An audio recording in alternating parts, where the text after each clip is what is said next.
The number that we all need to know, 4.1 million. AMC has 4.1 million individual retail investors across the whole entire world. We own approximately 80% of the free float of AMC, and Adam Aron said himself that each ape owns around an average of 120 shares. This is huge news, guys. Huge news for the squeeze, because this allows us to do some number crunching. We'll take a look at the form, we'll take a look at the math, we'll take a look at the charts and all that kind of stuff. But yes, AMC did finish red on the day. Yes, we did break below $50, but in my opinion, these news catalysts are going to send a lot of bullish momentum into the stock. That's just me. I'm some guy here talking to a camera. Remember, I'm not a financial advisor. None of this is financial advice, but let's dive into the charts and take a look at this. So AMC for the day finished down at $49.34, down about 10% on the day. We had a couple nice periods of consolidation here, one around $50, $51, and the other around $50. Now, the thing that I really like about this is it shows that we're getting comfortable within this channel. And when we zoom out to the past 5 days and take a look at the 5-minute chart, we've really been consolidating between about $50 and, let's say, $60. It's been a very loose consolidation range because the stock has never been up to this level before. And we've also seen an insane amount of volatility going on within the stock. But the fact we're holding the line here at $50 with 150 million shares traded today, definitely a very bullish sign for the stock. We were having problems getting above $50 when we were pumping 600 million shares into the stock in a given trading day, and now we're holding the line here at $50 with 150 million trading the day. Just imagine what happens when volume steps through, guys. It's going to be amazing in my personal opinion. But let's hop out here to the 1 month, 1 hour chart and take a look at this. So we do have a bull flag setup going on here. We have an ascending level support followed by a descending level of resistance. And we really have about one more day of trading before we have to make that move. Now, bull flag setups, more than often than not, break to the upside. And a couple videos ago, you saw that we broke to the upside because we closed Friday around $47. We got back up to like that $52 level, which is definitely good. I'm looking for us to make a move to the upside and exactly looking at that $52 level right now for that move to the upside. After that, it's going to be finding that next resistance level at $62.04, which is where we found support back on the 2nd and 3rd of June. Now, it is not very typical that bull flags break to the downside, but in case if we do, I would be looking here around $42, and then after that, it would be $39.73 followed by about $34. Don't really see it breaking to the downside because bull flags typically don't do that, but I mean, it is a possibility, so we have to take a look at that too. The other thing I want to point out here is the RSI. If we take a look at this, it's sitting at 35. So we're almost oversold according to the RSI at this level. Just think about that, guys. And also, if you guys are at all concerned about what is going on with AMC, download Webull. I have a link in the description. You get 2 free stocks for signing up, one when your account's approved, and then the other when you deposit $100 on the platform. And you get this software and then pull up the range, the year-to-date day chart, and just look at it. When in doubt, guys, zoom out. It is huge. We've come so far. We've done so much, and we are holding the line here phenomenally, in my personal opinion. Like, I cannot be happier right now. We don't have much to talk about from a TA perspective, and I'm perfectly fine with that. But we can take a look at the intraday trading, and the fact that we're holding $50 on 150 million shares, big deal. We had 600 million shares traded last week, and we were trying to get through $50, and it was a fight. Now we're holding it comfortably with a lot less volume. Definitely a big deal, guys. But let's talk about that individual retail share count. So I'll include this down in the link of the description, but AMC Entertainment Holdings announces shareholder count. So as we know, AMC has done a couple dilutions to raise equity for the company. So our now shares outstanding stands at 501,780,240 as of June 2nd. We know that this shareholder meeting is July 29th, and as of June 2nd, there were approximately 4.1 million individual shareholders eligible to vote at the shareholder meeting. The thing that I want to talk about here before we dive into the rest of this, guys, is eligible to vote. So that's how they gathered the shareholder count. We know that several brokerages overseas did not want to facilitate the right to vote because it costed them time and money. And Adam Aron tweeted about this on his Twitter. So we definitely know that the shareholder count could definitely be more than 4.1 million. So 4.1 million, in my opinion, is going to be the minimum case situation. Now let's take a look at this next bullet. Let's take a look at this next paragraph down here. So Adam Aron commenting about the shareholder count, AMC President and CEO Adam Aron said the number of investors who want to own a part of AMC continues to increase and now stands at approximately 4.1 million. More than 80% of AMC shares are held by a broad base of retail investors with an average holding around 120 shares. Some hold more, some hold less. However, each and every shareholder is important to AMC. Each shareholder has a critical role to play in AMC's future by having their voice heard by voting at our upcoming shareholder meeting. Definitely a huge deal, guys. 4.1 million, 80% of the float, and each ape holds around 120 shares on average. Let's do some math because I love math. Not really though, but we know that AMC has shares outstanding of 501,780,240. Our insider shares stands around 2,457,710. The institutions own around 135,848,911. Now I got all these numbers from Ortex, and I also got the institutional ownership from Fintel. So some of these may not be exact, but I double checked myself and I'm pretty sure I'm good here. So our free float shares is going to stand around 363,473,619. So we know that our estimated short interest in Ortex is 56,440,000 shares. So if we go in here in the Ortex, estimated current short interest, 56.14 million shares. We know that our shares on loan is currently standing at 87.68.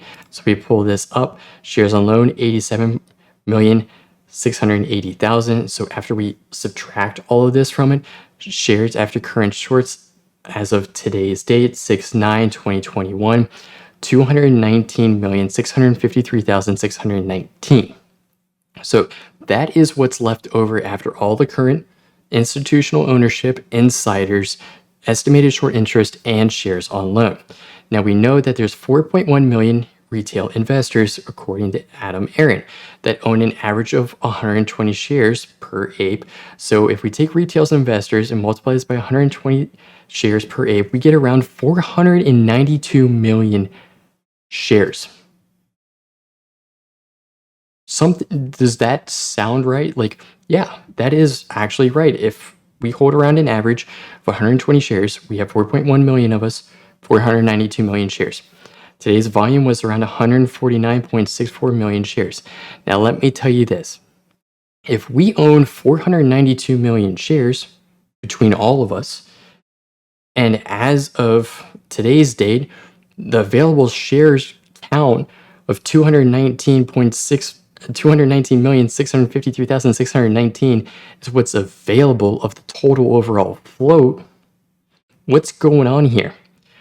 Well, if we do some math and we reverse all of this, the percentage of the stock being traded of total is 154% at a minimum. This includes our short interest and all that kind of stuff.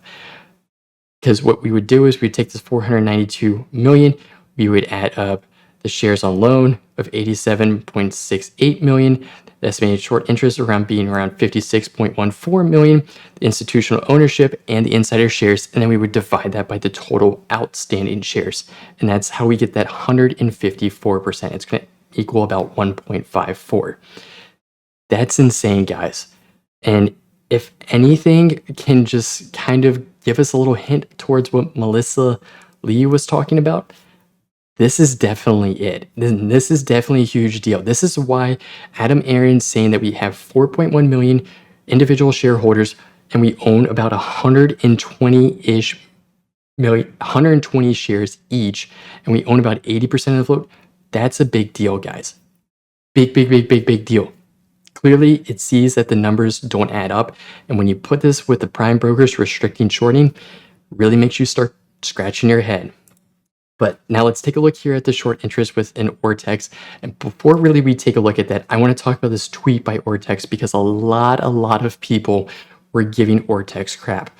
And I am going to defend Ortex because Ortex does what is reported to them. And we know that these hedge funds have a lot of malpractice and falsely reporting what is going on with these positions. So it is not Ortex's fault that the information is not reliable. It is the fact that the information being provided to them is not reliable. So you got to keep that in mind, guys. So AMC Exchange reported short interest. As for May 28th, the exchange is reporting a short interest of 102.3 million shares. This number is larger than expected and indicates a higher than anticipated short interest in AMC. The unexpected high short interest implies that the shares returned in this period were atypically not shorted shares, but instead shares that were borrowed but not shorted. Now, what this means is when we take a look here in Ortex, we have what's called shares on loan, and then we have estimated short interest. Our estimated short interest is the shares on loan applied and sold into the market. Shares on loan not necessarily has to mean that they are shorted into the market. You can own a short position in AMC without establishing it into the market. You can just hold it and pay that annual cost of borrow fee. So that is what we're seeing is we're seeing a drastic decrease on the shares on loan. We're not really seeing a drastic decrease in our estimated short interest, guys. I mean, we're down to 56.14-ish million, but who says that that isn't actually higher? And the fact is that the exchange reported is at 102. It's only going to jack these numbers up, guys. It's not going to take them down. It's only going to bring them up more and more. Now, the next thing that I want to take a look at here is within Ortex and show you guys the, I gotta go over here to advanced course. So basically what I was going to show you guys was the fact that these positions that the shorts have been holding are around 60 days old, and AMC was trading around $9 or $10 at the point. The shorts are heavily underwater. The next thing that we need to talk about is here on Stocko Tracker, we have 81,352 calls currently in the money. At $50, we have another 16,324 calls that we can add. Now we see that there's 4 million shares that are available short of AMC that are available to borrow, 15,303 short ETFs that are available to borrow. And we see that they were shorting it through ETFs, and we saw that short shares of AMC were also being used during the day. We do have SSR on for tomorrow because we did trigger that around $49.55. So we are on SSR, which means they have to short on the ask and not the bid tomorrow. So it kind of helps, but we know that they find alternative ways around to push the stock down. Now, the thing that I want to talk about last before I end this video, guys, is margin debt. What margin debt is essentially saying, hey, I want to use leverage and I want to borrow money that I don't actually have. And what this is talking about is essentially the stock market margin debt has jumped another $25 billion in April to a historic high of $847 billion. Now, keep in mind, what margin debt is allowing us to use leverage with money that we don't own. So the fact that this is standing at $847 billion is really huge. It's a lot of money going on here. It has exploded by $188 billion in the past 6 months alone. In the past 6 months, we've seen $188 billion added to this, and 61% year over year and 55% from February of 2020. Now, to remind you guys of what happened with Archegos. What Archegos did was they had essentially a certain amount of money set aside, and they went to a bank and said, hey, I want to do what's called a swap. And what they did is they essentially said, okay, well, I want to take my $10 million and I want to leverage it 3x, and I want to use $30 million. And then they put it into certain stocks and they were messing around with $30 million because they wanted a higher return than what they could get with their $10 million. Well, now, essentially, our stock market is leveraged essentially to the teeth at 847 billion on top of what is already inside of it. So there's a lot of artificialness going on within the market. And what has really been going on in the past 6 months? What happened in 2020? COVID. We saw a drastic increase of margin when COVID started. This is huge, guys. And the fact that we've only seen it in the past 6 months increase even more.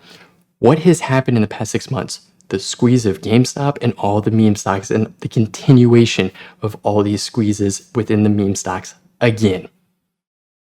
The hedge funds are leveraged and they're underwater on their short positions and they're leveraged even more. Eventually, margin's going to be calling and they're going to have to cover, and there's going to be a whole lot of pain in the market outside of all these meme stocks because they're leveraged to the teeth, guys. We got to keep that in mind. This is who we're up against. People who are using leverage and using money that they don't have and continuing to short the stock. This is our opponent. We're still going to the moon, guys, because we have 4.1 million Abe strong, diamond handing AMC stock ready to go to Pluto. It's only a matter of time before we blast off, and I'll see you guys in the next one. Peace.